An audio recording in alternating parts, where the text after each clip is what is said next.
कहानी शुरू होती है एक छोटे से गांव से जिसमें किसान अपनी पत्नी सुनीता और बेटी राधा के साथ रहता है। किसान बहुत ही मेहनती था, लेकिन पिछले कुछ सालों से उसकी सारी फसल खराब हो रही थी। वह अपनी पत्नी से कहता है, ये साल भी हमारी फसल को ज्यादा फायदा नहीं दे पाया। इस बार भी कुछ खास नहीं होगा। रामू, भगवान ने हमें जीवन दिया है तो हमें मेहनत से काम करना ही होगा। हमारे पास ज्यादा जमीन नहीं है, पर मेहनत करने से हम कभी हार नहीं मान सकते। माँ, पापा, हम क्या कर सकते हैं? क्या हम कोई और काम नहीं कर सकते हैं? हाँ बेटा, हम सब मिलकर मेहनत करेंगे। हम सबका साथ ही तो सबसे बड़ी ताकत है। कुछ दिन बाद एक बड़ा तूफान आता है और रामू की सारी फसल बर्बाद हो जाती है। रामू परेशान होकर घर आता है। सुनीता, मेरी सारी मेहनत बेकार हो गई। खेत में पानी भर गया और फसलें बह गईं। अब क्या होगा? रामू, तुम चिंता मत करो।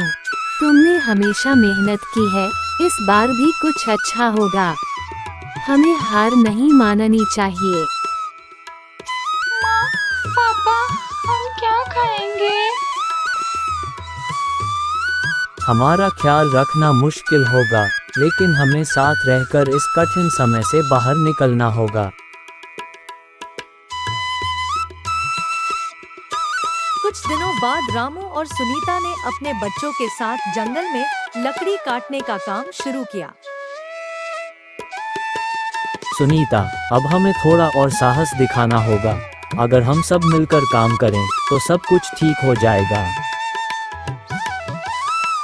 तुम सही कहते हो रामू, ये भी समय की एक परीक्षा है। माँ, पापा, क्या हम फिर से फसल उगाएंगे? हाँ बिल्कुल बेटा, मेहनत से कभी हार नहीं होती। हम सब मिलकर फिर से अपनी जमीन पर बीज बोएंगे। हाँ, अब हम ज्यादा मेहनत करेंगे क्योंकि हम सब खुश रह सके। कुछ महीनों बाद रामू की मेहनत रंग लाती है।